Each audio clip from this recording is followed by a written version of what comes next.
My name is Gajendra. It is a stand for mythical name Elephant God in India. I come from India 1969 as the adventurer, and I became the computer scientist here. I did lot of space program work, telecommunication, and we installed telecommunication in India. In 96, I went back to India. We developed programs for Gandhi's institutes. I worked with the Gandhi's son, third number son. When Martin Luther King came to see Mahatma Gandhi, my friend with whom I work, he was there.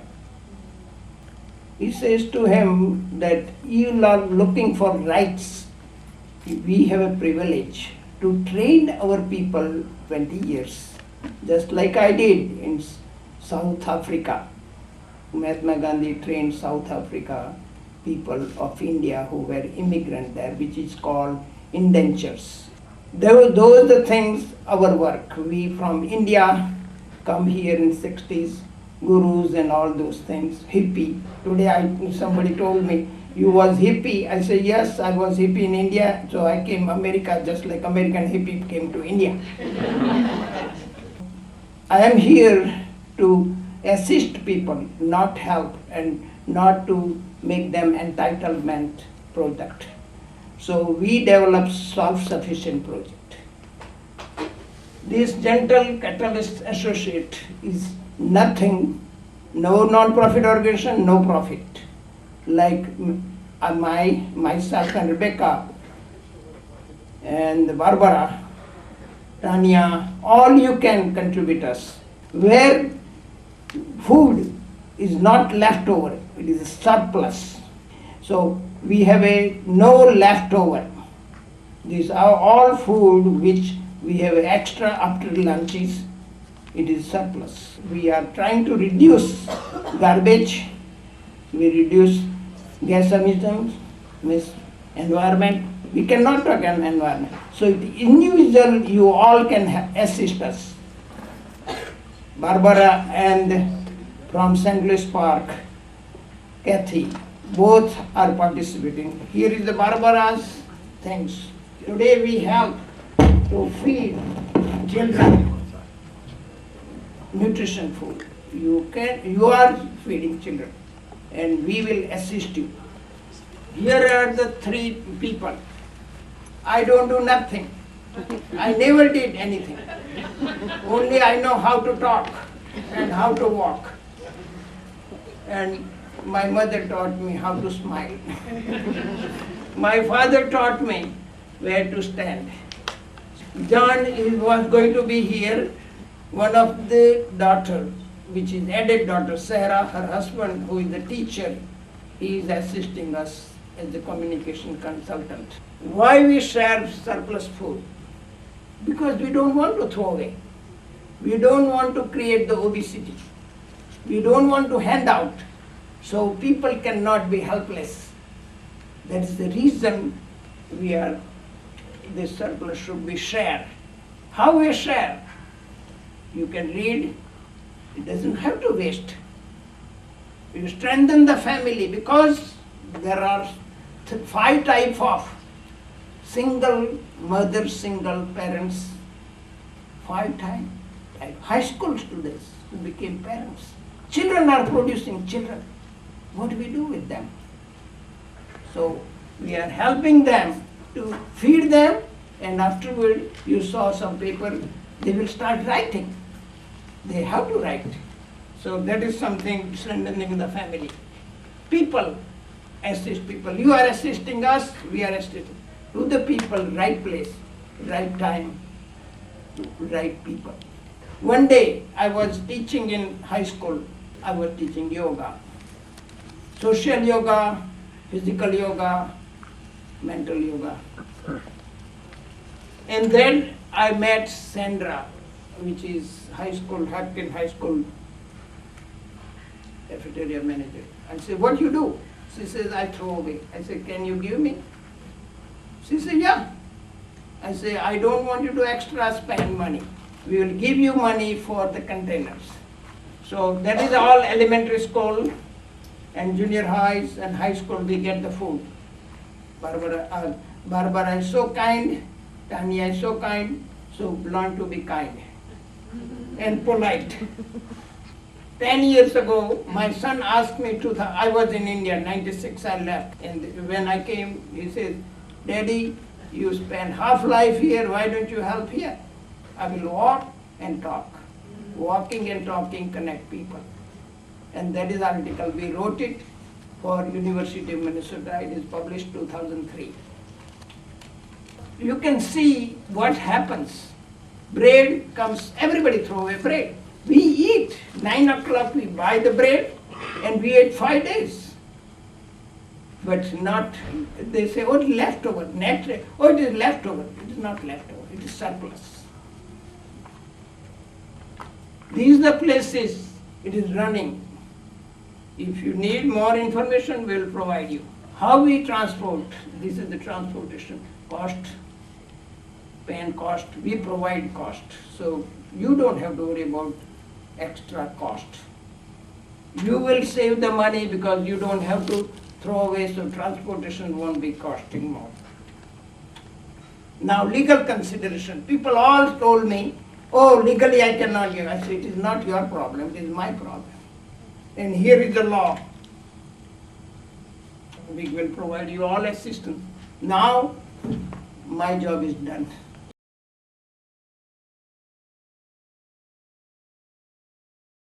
Well, it's good to see so many of you here and talking about this topic. I'm the founder and executive director of a nonprofit organization called Growing Communities for Peace. And one of the things we do is always look at what are some of the root causes that are causing difficulty in our communities. What is interrupting peace? And so, of course, one of them is when people are going hungry. It's one of just the basic human needs that we have, is to be able to eat in order to have energy to get up every day and strengthen our communities and go to work and be a participating member in communities. So one day I met Kajendra and through the University of Minnesota, and I was interested in studying with him because he's a systems thinker. I've always been interested in systems thinking because it's so easy when we begin to look at solving problems in our community is just to do a 1 or 2 step process. But literally, problems are much more complex than that, and I wanted to learn how to think as a systems thinker. So what does a great mentor do? He puts me into a food program. There's a whole system involved here. There's a whole process involved. And so he just very casually brought it up one day. Instead of overwhelming me or intimidating me, he just simply said, I want to take you over to the school. And all you have to do is to get together some pans and we can get some food. So rather than going through the theory and the lecture and all those kinds of things that some of our educators do to us, it was hands-on learning. So we drive over to the school, and I began to meet some of the people that you saw listed there. And sure enough, they were more than happy to be participating and working with putting the surplus food into these frozen, into the freezer for the week, into these pans with the lids that Kajendra was talking about. And so, bless the schools, they're willing to purchase all of that from their supply house, and then they just send me a bill so that I reimburse them. So there's no cost to the school whatsoever. One of the cooks in the kitchen said to me, I've been praying for somebody like you for 2 years to show up. Just the frustration and the heartbreak of taking all this food that you have lovingly prepared all morning long, and then the surplus is being put into a dumpster. But to see somebody like us show up, knowing that this distribution is going to continue. We really don't have a food shortage problem. What we have is a distribution problem. So when I show up before that food gets to the dumpster, then it's simple. What's not so simple is understanding the process. So that's why we're here today. So you can begin to understand of how to make something very, very simple. The United States throws away 50% of its food. And yet there are 1 out of 5 people who go hungry every single night. So getting back to systems thinking again, how can we interrupt this ridiculous way that we are living our lives? And what I found in working as a nonprofit, when you know your community really well, if you find a nonprofit in your community, they will understand and know who needs to have the food. We just simply started by word of mouth. And the story has just kept coming in and coming in and coming in terms of what real people's lives, what they're struggling with. There was one father who received a brain concussion. Both he and his wife worked. And without that second income, they were just crumbling. And in those early stages when something's happening like that, you may not qualify to be able to go to the food shelf yet, or you're not really aware of where those kinds of support systems are going to be coming from. We also have single moms who are just throwing macaroni and cheese together because they're stressed, they're in a hurry. But when they have high nutrition food coming in, that's coming in from your kitchens, and it's already prepared, it's the healthiest fast food you're ever going to find anywhere on the planet. So for these moms to be able to just quickly put this into the oven and being able to serve their families, or single dads being able to serve their families, this is what we mean by strengthening families. We've also worked with newly recovering drug addicts and newly released convicts. We all well know how difficult it is for someone who's been in prison to get themselves reestablished and stabilized into the community. And if you can transform somebody's food budget temporarily for them while they're getting back on their feet, then we're talking about real, practical applications that are helpful to people. Married couples living in poverty. There, one family that we worked with, they can't afford daycare, so the father works the night shift, the mom works the day shift, and to be able to have the food already prepared to be able to go, they're able to then eat nutritiously as well.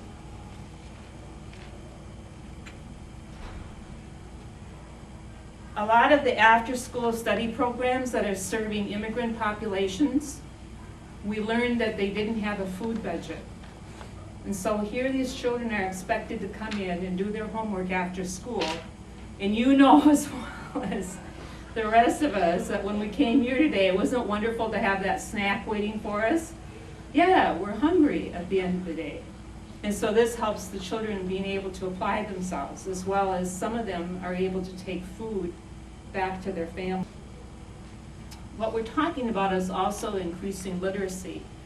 There's a book called Passion and Purpose from Harvard University. And they discuss about what the future employers are looking for.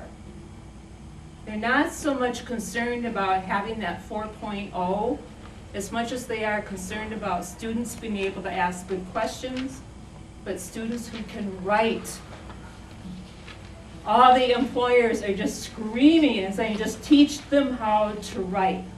So when Kajendra was talking about this is not a charity program, this is a self-sufficiency program, that the food recipients need to write. And it's just 5 sentences. It can be about the food, it can be about their week, it can be about a topic that they would like to express themselves more. But getting that practice of raising the writing literacy rate in our communities. So they know I'm not a charity case, I'm participating in making my family stronger, making my community stronger, by number 1, helping to keep this food out of the landfills. Food in landfills creates methane gas, which increases the global temperature, as well as just being a good steward of food. And they also, in a self-sufficiency program, know then that when they get stronger, then they pass somebody else's name along who can temporarily use the help. So the idea isn't just to keep staying on that list. I'm going to get food from you forever. We look as a nonprofit, what are the other needs that they are having in their family to continue to move on, to become a contributing member to society again. When we look at this transportation, when we find somebody in the community who will transport, right now I'm the one who's transporting, but I'm training people to do that. We pay them $15. And so by being self-sufficient, the food recipients pay for the cost of the pan with the lids and part of the transportation cost. So they may be getting a whole week's worth of food for anywhere from $18 to $25. So what we found, you can't have a charity program. Charity is a mindset that we want to focus on dignity and having self-reliant people. So if I can have a week of groceries for $25 and I can use that other money to be taking care of the other needs of my family, then we're really transforming families. And we also have been serving seniors who are choosing between food and medicine. And that's really a tough choice. Food is medicine, right? High quality nutritional food is medicine. So the more nutrition that we can get to seniors, and they can begin to build themselves sound nutritionally again, maybe they'll even need less medication. So you can just see that there's a whole variety of different ways to do outreach into the community, all with just the simple little procedure. Hook up with the nonprofit, and we continue on with the distribution line and the transforming communities. So if you need any help, need any assistance, if you need a catalyst,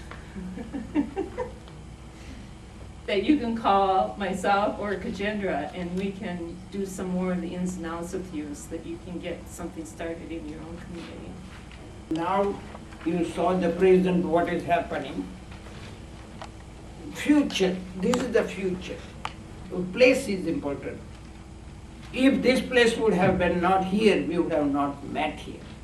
I would have not been invited here. The place is the place. So you can see how gratitude happens. So we are going to create the Gratitude Cafe. Right now we are working with Barbara till volunteer be needed. So we are waiting for the people to get together. We started experiment to talk to church group, and we have to do it ourselves.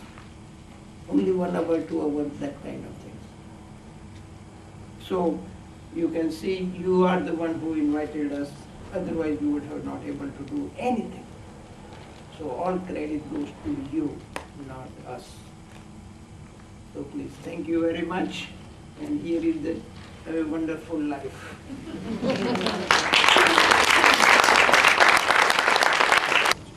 When Kajendra mentioned that the Hopkins food stays in Hopkins and Minnetonka food would stay in Minnetonka, etc., our goal is to see this program develop statewide. Because in every single community, there are people who need to have food. So when we say to you, if you need a catalyst to get started, we are there for you. We both have the time in our life to be able to do the travel, to do the networking, to have those first initial sit-down meetings, to get the nonprofit paperwork to the food service director personnel that they are legally covered. So we are there to fully assist you in any kind of way. The thing that I've learned about this is the importance of staying flexible.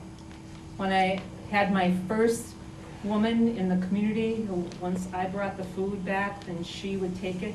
They would have a big party at their house every Friday night when the food would come in. And then they would break it down into the smaller portions And then he'd still immediately deliver it that night, so that we still were taking care of the food well. And that was a ritual. It was their thing that they did every single week, and then they brought in some additional family members. And they felt real happy to be involved in their community. But then their lives changed. And working with Kajendra, who's a wonderful mentor, he said, in life we need to remain flexible. And to have that be the baseline foundation of learning how to be open, being flexible, keep walking and talking, as he mentioned. We're always finding people. And I've gotten to know so many more people in my community. It's interesting that once you have food, that is your main work, one of the main projects that you do, how you get to know your community in ways that you never did before. And the people that I've met have beautiful, beautiful stories to tell in terms of when they brought the food over to somebody. So it's a sprinkling effect in your community that literally connects everybody together in ways that they never would have been connected before. So we wanted to save enough time in the presentation here for you to ask questions.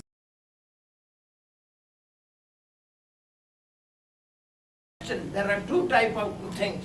When somebody questions, either they are testing me, they already know, or if they don't know, they can ask to learn. There is no third type of question. Please ask question, otherwise I can talk 24 hours. You will be surprised. I'm 75, I can keep talking. And Barbara has the experience. She has the experience. Ask questions. Tanya has the experience. I can talk. Ask me a question. Is there any food that you do not accept, or? No, we take everything. One of the things that one of the schools in Hopkins started doing 3 weeks ago, even though we've been at this for quite some time, all of a sudden we had a lot of milk to distribute. And I said, Andrew, what happened? And he said, well, you know, the students are supposed to pick at least 3 different things when they go through the line.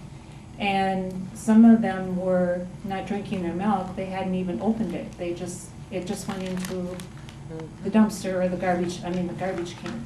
And so he told the students, if you're not going to drink your milk, if it's unopened, just set it over here in this container. And so now we've got milk to distribute. So how do you actually package it? More so to They give us little foil pans, and so yeah, we stack them in the little pans and put the lid on, and label them and date them. The hamburger on the bun? Yep. The schools track your leftover? Well, we track it in our production, our daily production. We don't track what we send them, what we track what we've had left over. Do you track what you've received? Yes, we do track. We lump sum, and that is why it came out percentage. You see the percentage, we put it together.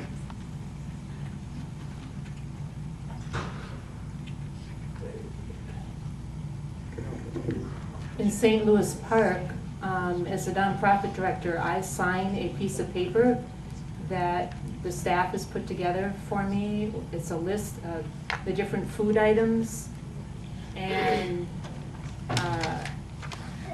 then down at the bottom, I sign it and date it, so they've got a record at their location of exactly what kind of food is being distributed, because it's good feedback for you as a staff. You know, which food really seems, is there one particular food that seems to be one that keeps end up getting distributed? So that when you're doing your food planning and that kind of thing, that data can provide some really interesting feedback to you. Now, in order to be successful, one of my favorite quotes is that you worked yourself out of a job. So if your quantity starts going down in terms of what you can give to us, that's no problem. You're doing a great job if you've been able to use all the food. What we're simply talking about is that food that isn't being able to be used, that we need to be able to have some sort of ethical, sustainable kind of way of managing this in our communities. Another thing happens, don't worry about that you don't give us food. Main thing is indirectly when you see in your freezer lot of stocks, you know you are cooking more. So maybe subconsciously you will reduce percentage of your production. So do you collect from a central school? Like if you're working with Hopkins, do you go to, or do you pick up at each of the individual schools? In St. Louis Park, all the food is brought to the high school, so we don't have a route in St. Louis Park. We just have one place. In Hopkins, we drive a route that takes about 2.5 hours to complete. I want to tell you that the people at St. Louis Park have found this the most gratifying thing that we have done in a very, very long time. Because the thought of taking and dumping in the garbage food that's left at the end of the workday just broke their heart. And so if you can figure out how to do this, you can work with my brother Gajendra and Rebecca, and they'll work it all out for you. It's just a very gratifying thing. And we don't use pans for everything. We put a lot of things in bags. So it's a grand program. You're fine people. I would echo that 100 times over. It was so easy when Gajendra came to me, and I knew from one of our very first cook supervisor meetings that we ever had when I started in Hopkins, the cook said, we need to do something with our leftover food. Can you help us find a way?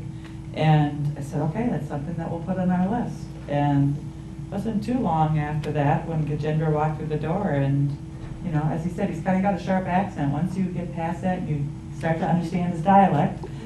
We had some great conversations, and he really does make it quite painless. I mean, we really don't have a lot of input other than our labor of love of creating that food, and we just really think that it helps us in what our mission is, and that's to feed really healthy food to help sustain children, whether that's in school or at home. And you know, Rebecca was right. There's a lot of information out lately that talks about our food waste in the United States. There's figures anywhere between that we waste 30 to 50% of the food that is produced by farmers in the United States. And yet we need to use fertilizers and pesticides and everything else so that we can grow more, bigger, faster. But we're throwing away so much of it. We need to find ways to recover this surplus food that is perfectly fine and edible, that's going into landfills. And we need to put it into people's tummies, because food is medicine and food really does matter. If you have extra food, do you have too much?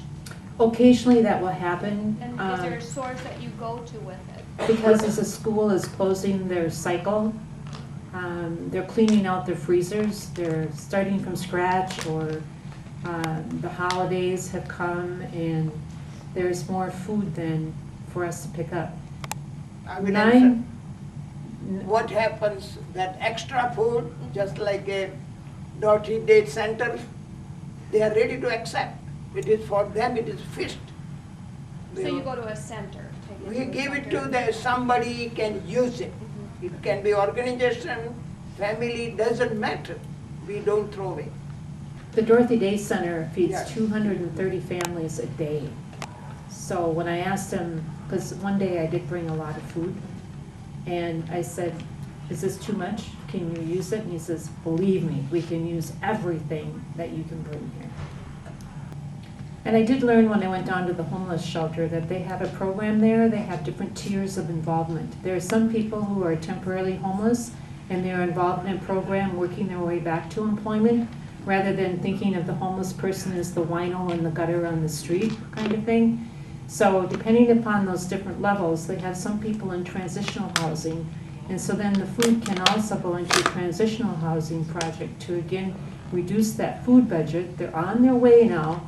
They're not quite able to make it yet, but this is just a boost in the arm to finally get over the hump. Where do you get your money? For the pans and the mileage then, as a nonprofit? First of all, individually we give, just like I started with the high school, Hopkins High School. Now she has the money, non-profit organization, and we try to recover from getting family who get the food, which we are talking about self-sufficiency. Our food recipients are reimbursing me for the pans. And I reimburse the school, and the food recipients reimburse me. If we were to start the program here at Chaska, how do you go about finding these families who need this? First of all, church people, somebody in the neighborhood knows, and especially I go that to churches, community centers, senior centers available.